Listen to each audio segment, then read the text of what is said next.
So good evening everyone, my name is Arnold Bontulian at kami po ang Group Assorted. Ang report is about sa Plagiarism, Copyright, and Citizenship.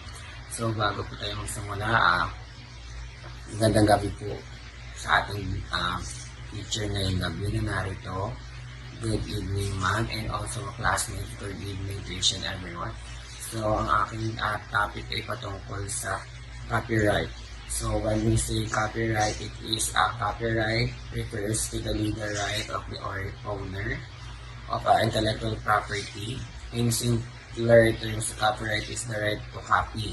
So, from the word copyright, it means the original creators of products and anyone they give authorization to are the only ones with the exclusive right to reproduce the work. So, sa copyright, we have a law o batas po. No? So, dito is a copyright law gives creators of original material the exclusive right to further use and duplicate that material for a given amount of time, at which point the copyrighted item becomes public domain. So, sabi nga dito sa copyright, no? Binibigyan tayo ng karapatan na kopyahin ng isang bagay, ngunit dapat ay meron tayong permiso sa may-ari o sa mismong gumawa nito. Kasi kung wala tayong permiso or mahintulot sa magawa nito, ay maaaring ito ay kinopya o ginaya lang natin. Ito ay hindi talaga nagmula sa atin at hindi talaga ito ay ginawa natin. So, dapat ay meron tayong pahintulot. So, sumunod is yung key takeaways naman niya sa copyright. So, sabi dito, so, copyright law protects creators of original material from unauthorized duplicator or use. So, syempre from the world duplicator or duplication, syempre, kinokopya nila, no, or ginagaya nila yung original na ang gawa ng isang publisher o ng isang maker. So dito dapat is kapag nagdo-duplicate tayo or kumokopya tayo, dapat merong permiso kasi bago pa natin to malaman or bago pa natin ito kuhanin ay naisa batas na ito at unang-una sa lahat ay bayad ito, binayaran ito ng gumawa nito. So dapat alam natin kung ano yung pinapasok natin. So, syempre, kung alam naman natin hindi talaga tayo yung gumawa nun is mag-ingat tayo kasi syempre, sasabihin mo sa ibang tao na ikaw ang gumawa nun pero hindi talaga. Maaari kang makasuhan at maaaring maban ka pa sa kahit saang larangan ng pananaliksik or then kahit anong Chinese dyan. So, kailangan meron tayong permission ng isang creator or ng isang author. So, next is for an original work to be protected by copyright laws, it has to be in a tangible form. So, ibig sabihin ng tangible, pinahawakan or pinangahawakan. So, dapat maging aware tayo dyan kasi bukod sa bayad yan nila, binayaran nila, nirehistro nila yung gawa nila, isa batas yan. Siyempre, protektado yan ng tawag dito ng mga pulisya or mga under ng basta ayun under ng pinarehistro nila. So, dapat mag-ingat tayo kasi pag once na nalaman nila ang kinopyright mo yun or binayang mo yung ginawa ng isang author or ng isang publisher, lagot ka kasi may chance na makasuhan ka at ito ay mag-cause sa'yo ng pag-ban. Hindi lang yon at magkakaroon pa kayo ng argue kung sino talaga ay kung sino hindi naman kung bakit or kung bakit hindi mo hiningi yung permission ng owner. So, yon, maging aware tayo doon. So, in the US, sabi dito, the work creator is protected by copyright laws until 7 years after their death. So, ibig sabihin nun, Sa US kasi, once na-register yung ginawa mo at binayaran mo yan, ah, kahit mamatay ka, happy na nga hawakan nila yon, no? Kasi ikaw talaga ang bukod sa binayaran mo, ikaw at alam din na ikaw talaga ang gumawa ng at ikaw talaga ang may-ari nun. So, doon sa ibang bansa is napaka-importante sa kanila yung owner o yung creator nun.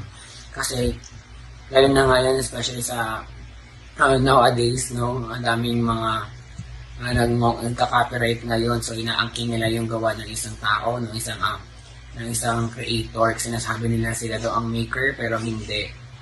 Kinopyright lang nila yon. So, mag-ingat-ingat tayo sa lahat na nakikita natin, nababasa natin, naririnig natin, and also sa paligid natin, kasi akala natin totoo, yung pala hindi. At ang aangkin sila, yung pala hindi talaga sa kanila. So, wag ganun. Very wrong yun. Wag pala desisyon. So, sunod. So, next is, sa how copywriting works. So, paano nga ba? So, here is sabi, under copyright law, a work is considered original in the author created it from independent thinking, void of duplication. So, this type of work is known as an original work of authorship, o mas kilalang tinawag natin na OWA.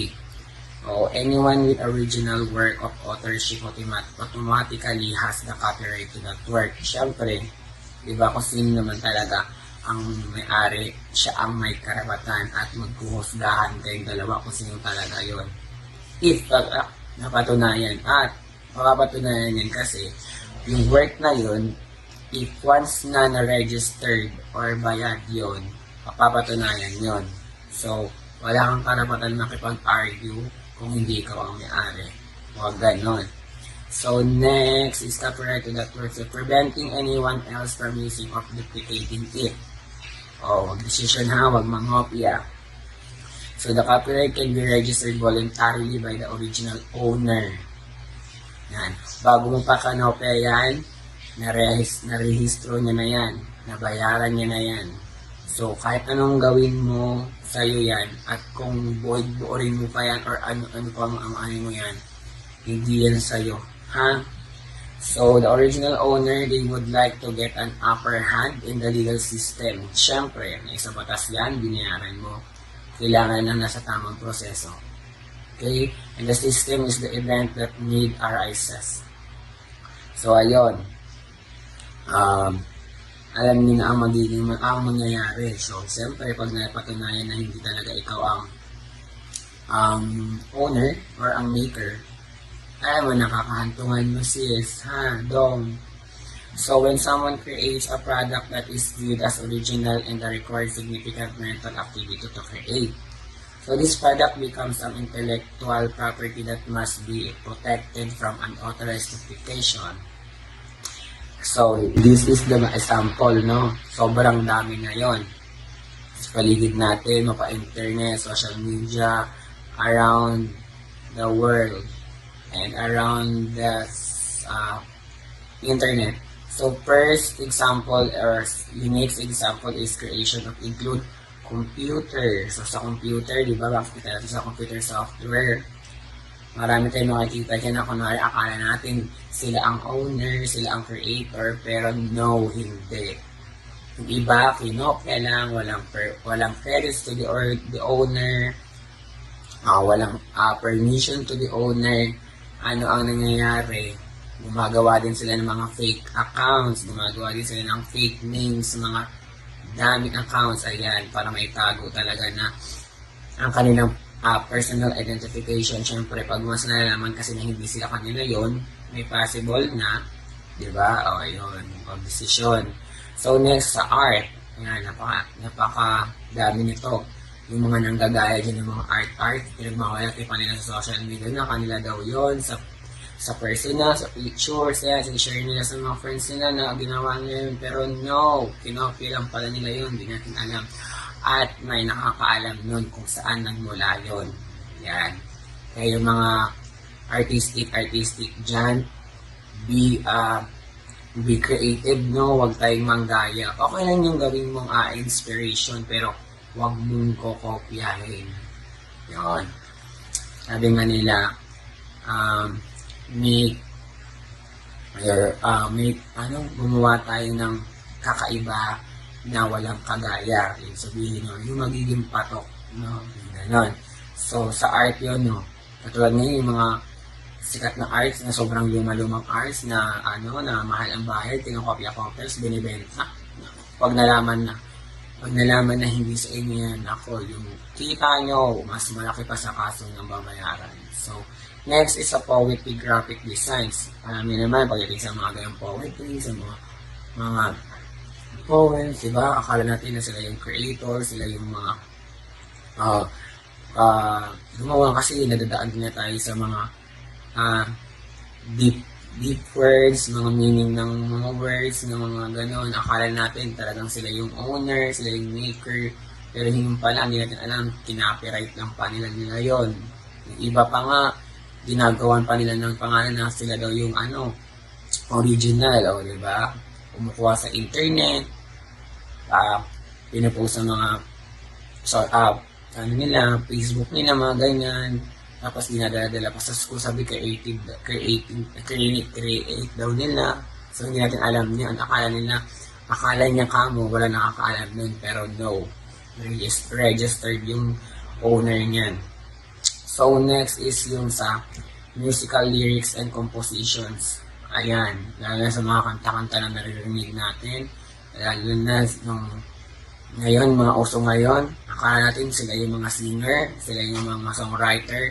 Hindi. Yung iba dyan, kinopy lang nila. Yung iba dyan, tawag dito, binaya lang nila. Yung iba pa nga dyan, yung gagaya pa ng mga tono. Yung tono ng kanta, inaiba lang yung lyrics, pero iisa lang naman. Sa iba naman, iniiba yung tono, pero yun yung lyrics, di ba? So, gumagawa sila ng paraan para lang manggaya, mangopya, no? Hindi nila alam na bago pa nila gawin yon, yung gawa na yon is alam nilang lahat at alam din kung sino yung talagang gumawa. So, be aware tayo sa mga ganong bagay, no? Tsaka maging din tayo. Alam nyo yun, mapagtanong kasi minsan yung mga ganyan singer lang sila pero nadadaan tayo sa mga kanta-kanta nilang maganda pero hindi naman pala talaga sila yun. Hindi naman pala talaga sila yung so maging mapagtanong tayo sa paligid natin. So sa novels and film, ayan, yung mga original creators niyan, dapat alam natin kung saan nagmula yung mga pinanonood natin, pinakikinggan natin, binabasa natin. So napaka-importanting bagay yun para magkaroon tayo ng awareness sa paligid natin. So, sabi nga dito is, one safeguard that can be used to legally protect an original creation is copyright. So, sabi dito, ang pinakabuod talaga ibig sabihin ng copyright ay author o publisher, blogger o sino mang manglilikha ng sining o gawa ay may eksklusibong karapatan kung paano i-share, i-translate. Siyempre, bago pa na nila gawin yun, syempre unang-una sa lahat, ayos muna nila dito, no? Para alam nila na wala talaga silang kagaya or alam talaga nila na walang, walang mangyayari hindi maganda. So, isi-share it, ita-translate o gagawin sa iba pang forma kanyang creation. Technically ay dapat ay bago ng copy-paste ito, entity na ito ay napapaalam sa akin para humingi ng permission. So, ayun. So, sabi pa nga dito, ang copyright ay dapat nagbibigay ng credits to the owner or permission. Kasi kapag hindi silang gumagawa ng ganitong bagay, ay maaari silang makasuhan o maimbestigahan. So, ayun. Lalo na, napaka-importante yan ng buong pangalan. Siyempre, sa pangalan pa lang ng tao, ng taong pinagkuhanan natin, napaka-importante yon. Kasi sabi dito, doon sa nagbigay ng wrong credit, pag iba ang name, iba ang tinutukoy nito, ibig sabihin nun, hindi siya yung totoong may-ari at iba yung tinutukoy mo. So, magkukos pa din yan ng copyright. So, ibig sabihin, kapag ibang tao yung binabanggit mo, so ibig sabihin yung binanggit mo, yun hindi yung pinopia niya. Hindi talaga siya yung owner. So, mag-iingat din tayo sa pagbibigay ng mga pangalan. No? Lalo sa, apelyido, no? Kapag may yung binigay natin, syempre, sayang yung, yung credits mo. Syempre, hindi niya ma-notice yan, tsaka hindi niya yan, ma-accept kasi hindi siya yun. So, ayun. Susunod na mag-uulat ay si Ma'am Margaret. Maraming salamat, guys. So, there are also lists of derivative works, including the following. Firstly, the dramatization, translation, adaptation, abridgments, arrangement, and other alteration of literary or artistic works. Next is collection of literary, scholarly, artistic works, and compilation of data and other materials which are original by reason of the selection or coordination or arrangement of their contents. So next is according to section 174, which refers to the case of a published edition of work. The published has the copyright consisting merely of the rights of reproduction of the typographical arrangement of the published edition of the work. So next one is there are types of rights under the law of copyright. So there are economic right, moral right, and resale rights, and also the related rights. So let's now begin to the economic rights. So under these economic rights, the author allows the creator allows to ask for or obtain payment for the use of their work by the third party. So according to the section 177 of the law of copyright, these rights consist of the right to allow, impede, or carry out the following by the author. So the author here in economic rights, they have the rights to ask for the payment coming from their third party. So they have this law that comes that they are prohibited, or they are allowed to ask for the payments for the third party. So nextly is the moral rights. So here in moral rights, these rights allows the author of the work to maintain their personal connection to the work and to undertake measures in the order to protect this connection. So here in moral rights, they have the connection. They sustain the connection within their works, and they not allowing the third party to have to give anything or to put something on their works. They need their works to be original and not taking anything.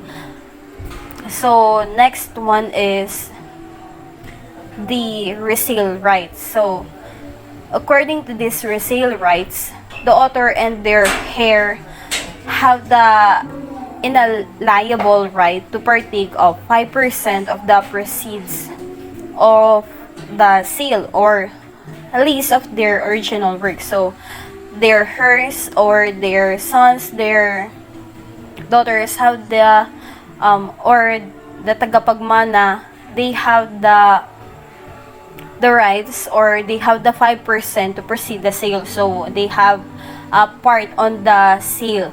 So they have the part, at least such as the painting, the sculpture, the manuscript, the composition. So this inalienable rights is the effect during the lifetime of the author. So, and for the 50 years of their death. So, in resale rights, the heirs taking part after the author has been dead or has passed away. So, nextly is the related rights. According here in related rights, the rights of those whose help the author avails in order to assist him in producing his work and distributing this work to be public. So they have the rights, they have also the connection on the artwork or the piece of the author. So they have the rights in producing or also in distributing the work of the authors. Limitation which has the following act shall not constitute infringement of copyright. So, one is the recitation or performance of a work if it had been made accessible to the public or if it done in private and free in charge. So, performance of a work done under a charitable or religious institution shall also fall under this. So, they are also limiting this one because they have the prohibition also by the means of this the author or the maker of the artwork was being noticed.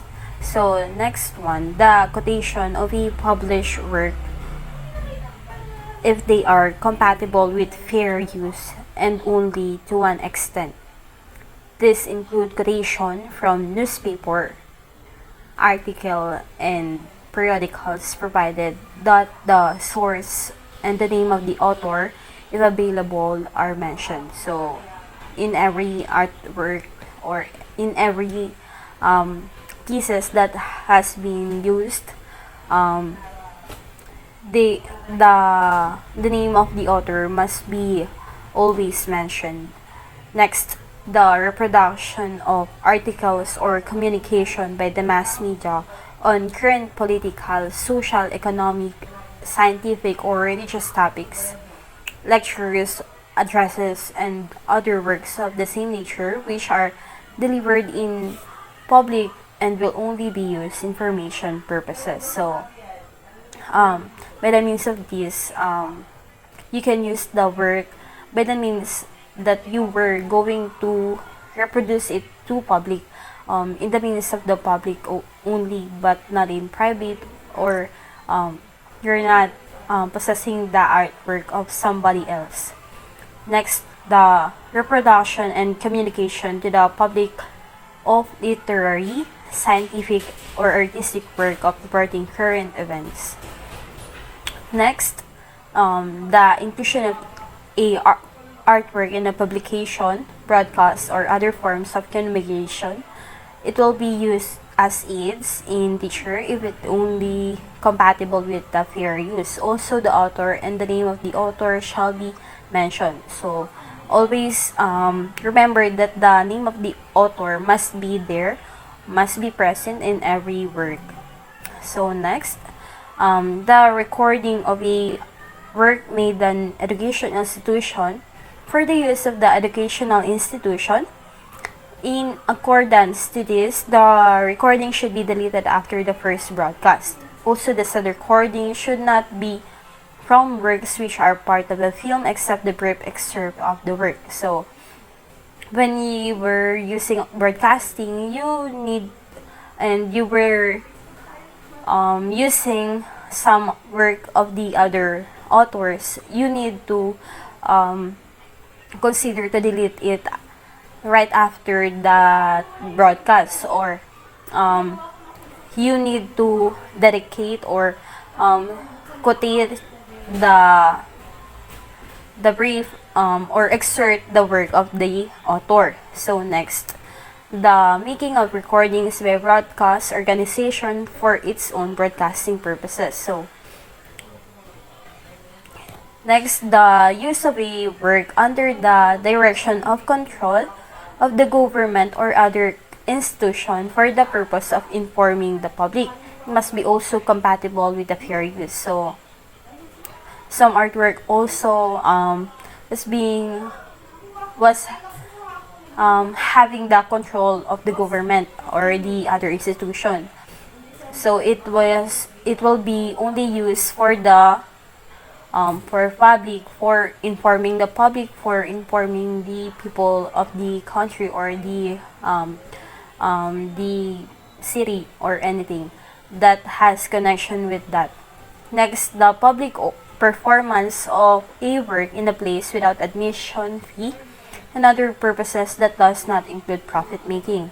So it is also limited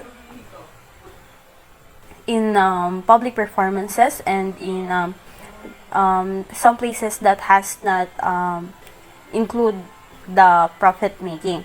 So next, the public display of a work not made of screen by other devices. And lastly, the use of work for judicial proceeding or legal advice. So the copyright must be there, the name of the author must be considered, and the fragment must be there. So next, the provision under this shall not be interpreted in a way that exploit the works and does not harm the interests of the right holder.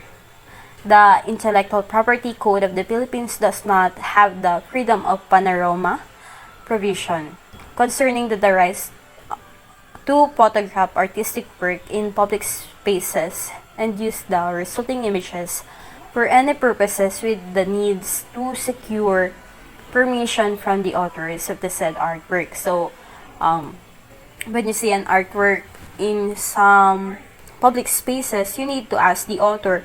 You need to ask the designated person there if you can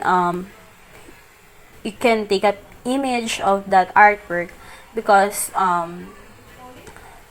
the freedom of panorama was not being intellectual was not being totally provided or was not being totally given here in the Philippines. So you need to have the authorization.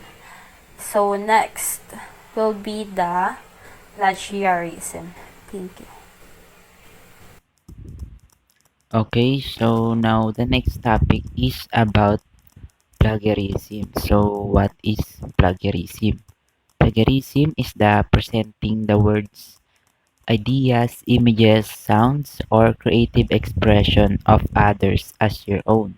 The word plagiarism is derived from the Latin word plagiarus, meaning kidnapper, to present as new and original an idea or product derived from an existing source. In other words, plagiarism is an act of fraud, and it involves both stealing someone else's work and lying about it afterward. So, plagiarism is a form of uh, academic or intellectual dishonesty where individuals present someone else's words, ideas, images, sounds, or creative expression as their own. The act of plagiarizing involves taking existing work without proper attribution or permission and claiming it to be original. The term plagiarism is derived from the Latin word plagiarus, which means kidnapper. This metaphorical association emphasizes the act of stealing someone else's work. So essentially, when someone commits plagiarism, they are passing off another person's intellectual attribution as their own, disregarding the original creator's efforts and rights. It goes beyond simply copying someone's work, as it also involves presenting it as something novel and authentic when it is not. Plagiarism is considered an act of fraud because it involves deceitfully taking credit for someone else's work. It not only infringes about the rights and intellectual property of the original creator but also violates the honesty and integrity in academia, professional fields, and creative endeavors. So next, next, how serious is the problem? A study of 4,500 students at 25 schools, 72% admitted to serious cheating on written assignments using the internet. Yan. This finding indicates a widespread issue of academic dishonesty and highlights the prevalence of plagiarism among students. So, plagiarism undermines the principles of integrity, originality, and ethical conduct in academic. It diminishes the value of education by devaluing the efforts and contributions of those who produce original work. When students fail to properly cite and attribute the words and ideas of others in their own work, they are essentially taking credit for someone else's intellectual property. So this not only violates the academic and professional standards but also erodes trust within educational institutions.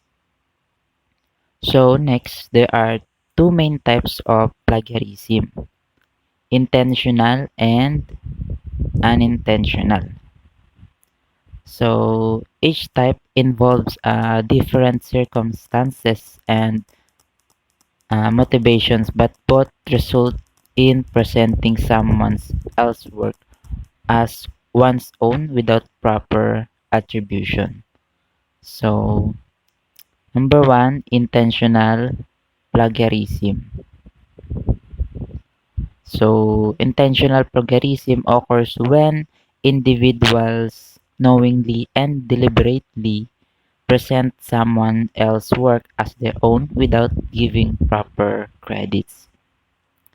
So, this type of plagiarism involves actions such as copying a friend's work, buying or borrowing papers, cutting and pasting blocks of text, media borrowing without documentation. So, ayan. These actions demonstrate a deliberate attempt to receive and take credit for the work of others, disregarding the principles of academic integrity and intellectual honesty. So, next is unintentional plagiarism. So, unintentional plagiarism, as the name suggests, occurs without the intent to deceive or claim someone else's work as one's own. It often arises due to carelessness, lack of understanding, or insufficient knowledge of proper citation and referring practices. So, examples of unintentional plagiarism include careless paraphrasing, poor documentation, and failure to use your own voice. So, next, so these are the examples of excuses. So, ayan, it's okay if I don't get cuff. This assignment was boring. Everyone does it. My teachers expect too much. So, ayan. So, excuses for engaging in plagiarism are common, but they are not valid or acceptable reasons for engaging in such dishonest behavior. So these excuses fail to acknowledge the importance of personal growth, ethical behavior, and the value of education. Instead, individuals should focus on developing their skills, seeking guidance when needed, and engaging in original and independent work. So these are the example of consequences in real life. So New York Times senior reporter Jason Blake forced to resign after being accused of plagiarism and fraud. Next, the newspaper said at least 36 of the 73 articles he had written had problems with accuracy, calling the deception a low point in the newspaper history. So, and then the consequences in schools are zero on the assignment, failing in class, receiving a lower grade, parent notification, referral to administrators, and suspension or dismissal from school activities. So, the consequences of plagiarism can be severe in academic settings. It can result in disciplinary actions such as receiving a failing grade on an assignment, course, or even expulsion from an institution. So, in professional fields, um, plagiarizing can lead to damaged reputations, loss of job opportunities, and legal repercussions if infringement occurs. So, beyond the immediate consequences, plagiarism also hampers the development of critical thinking, research skills, and creativity by relying on the work of others without proper attribution. Students miss out on the opportunity to engage deeply with the subject matter and develop their own unique perspectives. It inhibits personal growth and the acquisition of knowledge and skills that are essential for success in academic and professional pursuits. So that's my part for the topic of plagiarism. So here is the how to avoid plagiarism. So first, we have three solutions. So first solution is quote and cite phrases, sentence, and paragraphs taken directly from the original source. So when we write or talk about something, it's important to give credit to original source. So this means using quotes and citing phrases or sentence or even whole paragraph directly from where we got the information. For example, if we are using a book or a website or source, we can say something like, according to the book of animals around the world, it says penguins live in a cold places like Antarctica and have a layer of a fat to keep them warm. By using quotes and citing your source, we can show that we are showing that we can give credits to the people or who did the research or wrote the information. So second solution is quote and cite statistic charts, graphs, and drawing taken directly from the original source. So it means using information directly from the original source and giving credit to where it came from. It's like saying, according to this chart, I found 70% of kids in our school like pizza. By using the chart, we can show the exact number and also tell people where we got the information. Diba?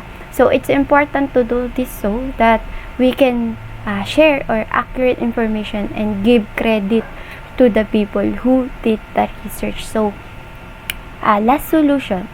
So, when you paraphrase or summarize, give credit to the original author. So, ito naman, nagpapakita na when we are being fair, we show being fair and honest by acknowledging that idea are not ours or hindi sa atin, diba? Binibigyan natin sila ng acknowledgement na kanila yung pagmamayari nila yung bagay na yun.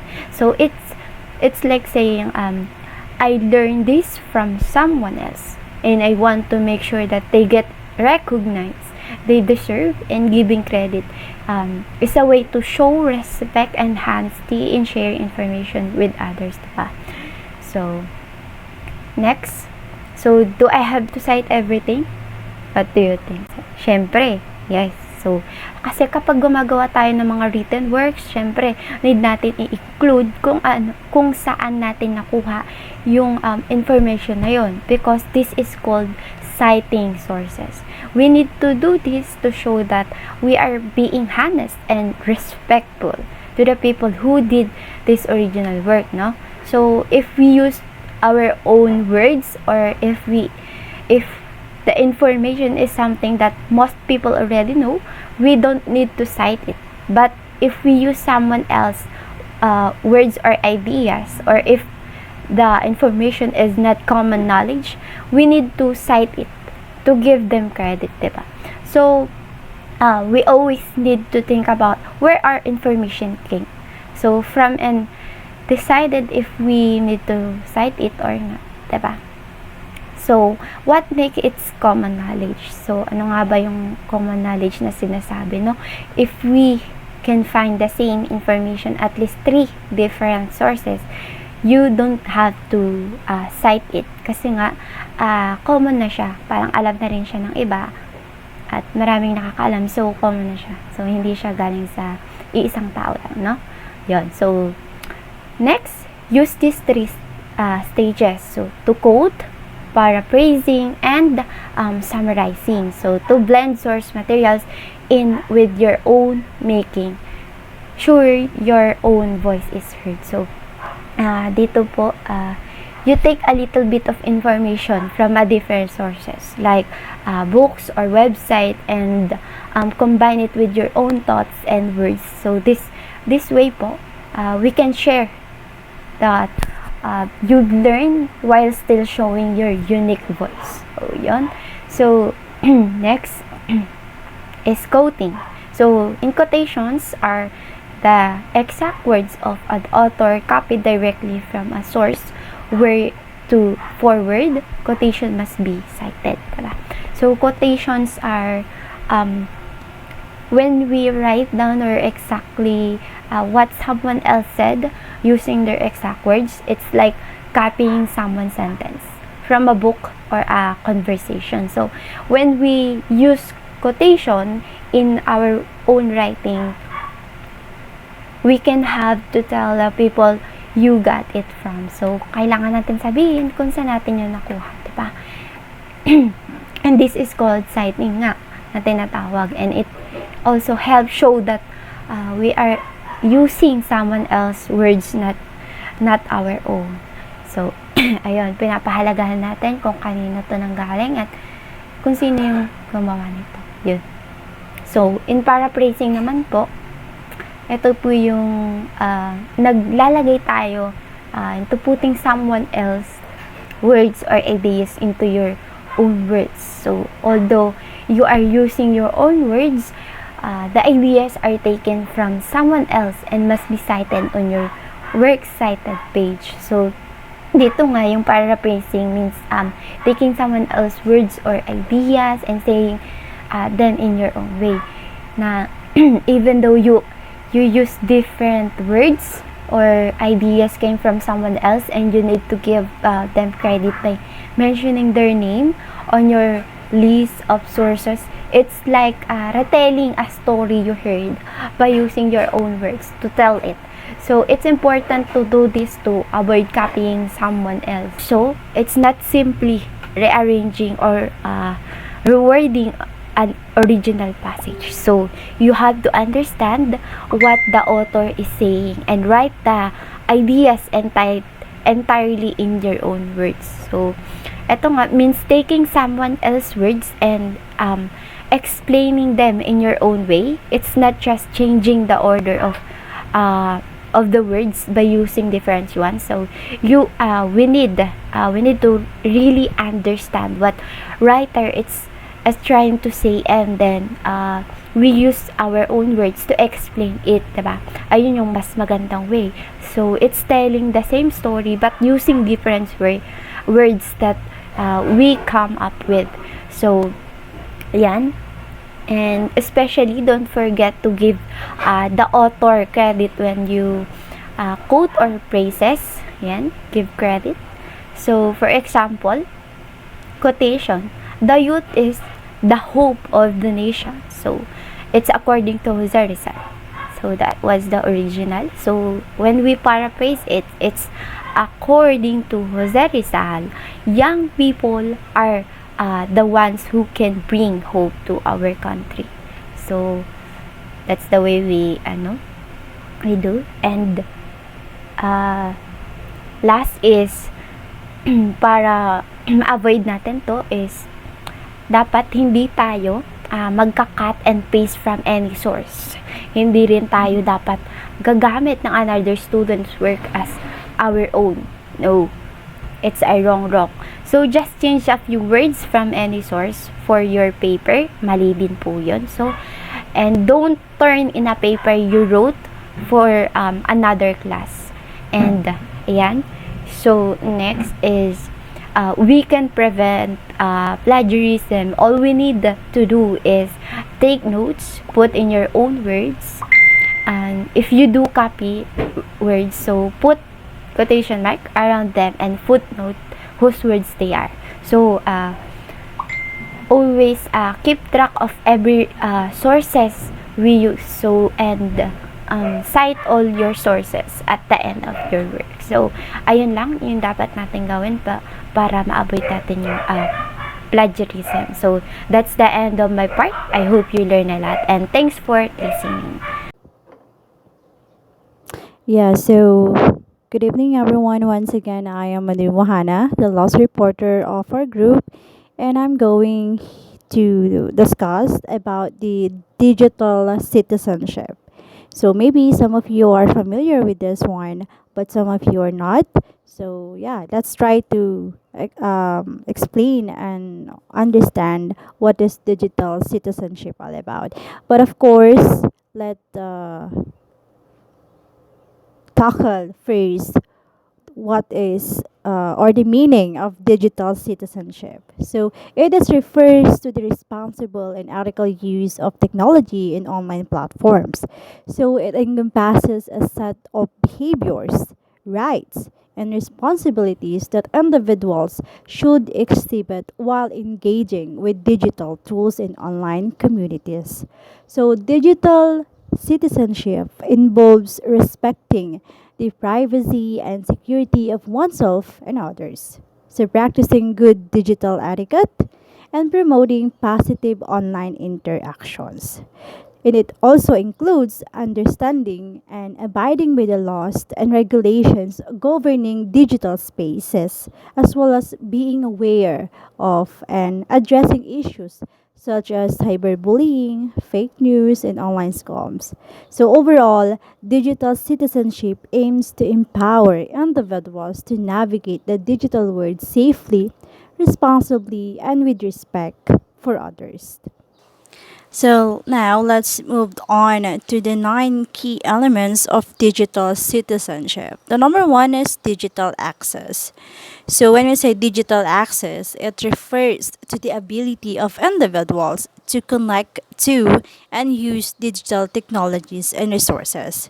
So it encompasses the availability and affordability of devices such as computers, smartphones, and internet access.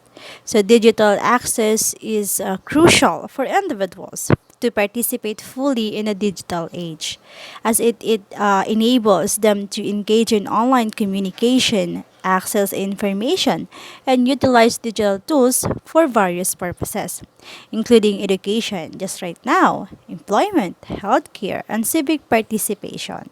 So, lack of digital access can create a digital divide where certain individuals or communities are disadvantaged and unable to enjoy the benefits and opportunities provided by digital technologies. So, efforts to promote digital access include initiatives to improve internet infrastructure, to provide affordable devices, and of course, increase the digital literacy and skills among underserved population. So, number two is we have digital etiquette, also known as netiquette. I know you are familiar with this one. So, it refers to the code of conduct and behavioral guidelines that individuals should follow when interacting with others online. So it involves demonstrating respect, courtesy, and professionalism in digital communication and online interaction. So, yeah, by practicing digital etiquette, individuals contribute to creating a positive and respectful online environment environment for everyone. So number three is digital law. So digital law, yeah, I know you are familiar with this one. It refers to the legal principles and regulations that govern activities and behaviors in the digital realm. So it encompasses a wide range of legal issues and considerations related to digital technology, internet usage, and online activities. So, for example, the intellectual property. So, digital law includes laws and regulations regarding intellectual property rights in the digital space. This includes the copyright laws that protect original works, such as music, movies, written content, from unauthorized use or distribution. Number three is digital communication. Yeah. So when we say communication, it refers to the exchange of information, ideas, or messages through digital channels and platforms. So it encompasses various forms of communication, including text-based communication such as emails, Gmail, what we have, Instagram, Messenger, yeah, of course, and other. And also audio communication. Yeah, we have the voice calls, the video chats, and visual communications. Yeah, video calls and video conferencing. All right, now we have the Zoom, the Gmeet, and other online platforms. Yeah. The next one that we have is digital literacy. So, digital literacy refers to the ability to use digital technologies and navigate the digital world effectively. So, it encompasses the knowledge, the skills, and of course, the attitudes required to critically and responsibly engage with digital tools, information, and online platforms. So, digital literacy involves both technical proficiency and the ability to comprehend, evaluate, and create digital content. So, digital literacy is essential in today's digital age as it empowers individuals to fully participate in the digital world, access information, communicate effectively, and make informed decisions. So, it is important for individuals of all ages and backgrounds to develop digital literacy skills to navigate and complexities and opportunities of the digital landscape. So next one on the list is digital commerce, also known as e-commerce or electronic commerce. It refers to the buying and selling of goods and services over digital platforms and through electronic transaction. It involves the use of the internet, mobile devices, and other digital technologies to conduct commercial activities. So it transformed the way businesses and consumers engage in transactions, providing convenience, efficiency, and global reach. For example, online shopping. Yeah, we are all using Shopee, Lazada right now because it's very convenient for us because when you shop, then they can deliver to your house, door to door. So it's very convenient and very comfortable to these buyers like us. And also digital payments. Yeah, we are using right now the online banking, the Gcash, Paymaya, and everything. So you will not go to the bank to pay your bills. If you have internet, then you can pay. What else do we have? Digital marketing and advertising. So the sellers, they can promote their products and services and attract customers.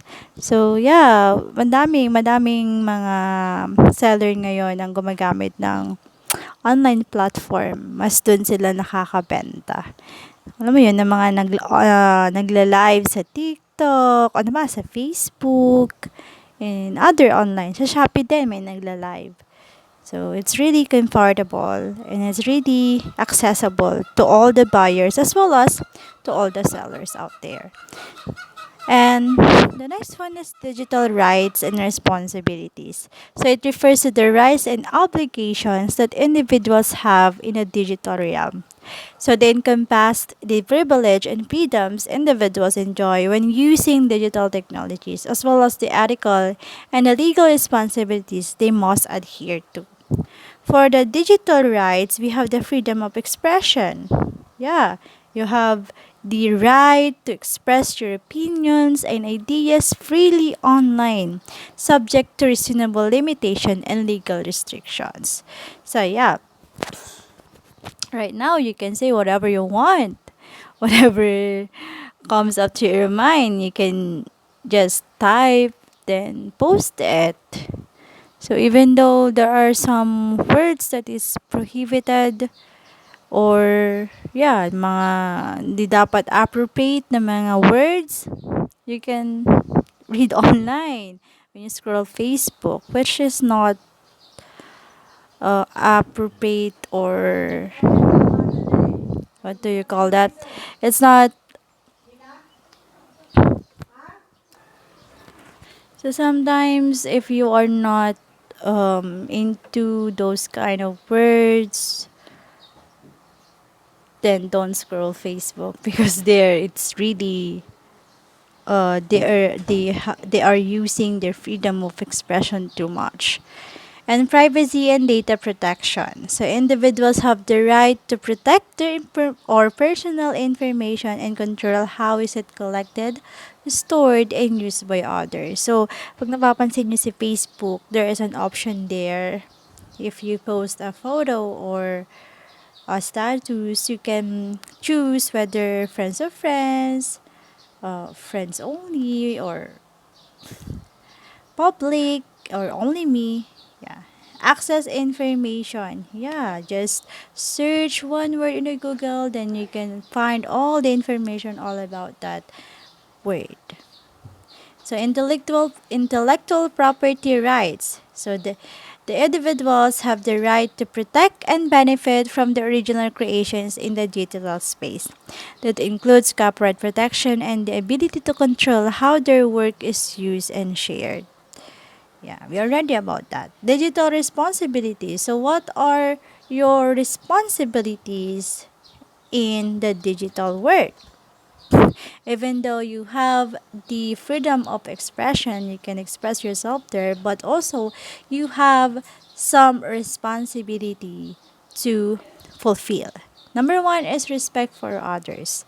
So individuals have the responsibility to treat others with respect and dignity in digital interaction. So you don't have to you are refrained to do cyberbullying. hate speech, and other forms of online harassment. So kahit na binigyan ka ng karapatan to express yourself freely, but you must think of course what you're going to say, because sometimes di mo namamalayan you are offending others or nag-hate speech ka na just because you are free to do so. So we must be mindful of those activities. So ethical use of technology. So individuals have the responsibility to use digital technologies in an ethical manner. So it includes avoiding activities such hacking, spreading malware, or engaging in other malicious activities. Yeah. So, understanding and respecting digital rights and responsibilities is crucial for individuals to navigate the digital landscape in a responsible and an ethical manner. So, the last one is digital health and wellness. It also known as e-health or digital healthcare. So it refers to the use of digital technologies and platforms to support and improve health and well-being. I'm sorry. It encompasses a wide range of application, tools, and services that leverage technology to deliver healthcare services, so monitor health condition, provide health information, and promote healthy behaviors. So, those are the 9 key elements of digital citizenship. And of course, that is the end of our report. So, I hope that you have learned something about the the digital world. So I hope you are more responsible, more ethical, you, to use the internet or the digital world.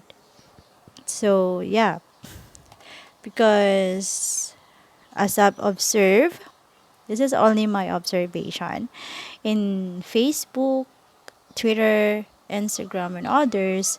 There are some people who are, you know, they are already on their limitation.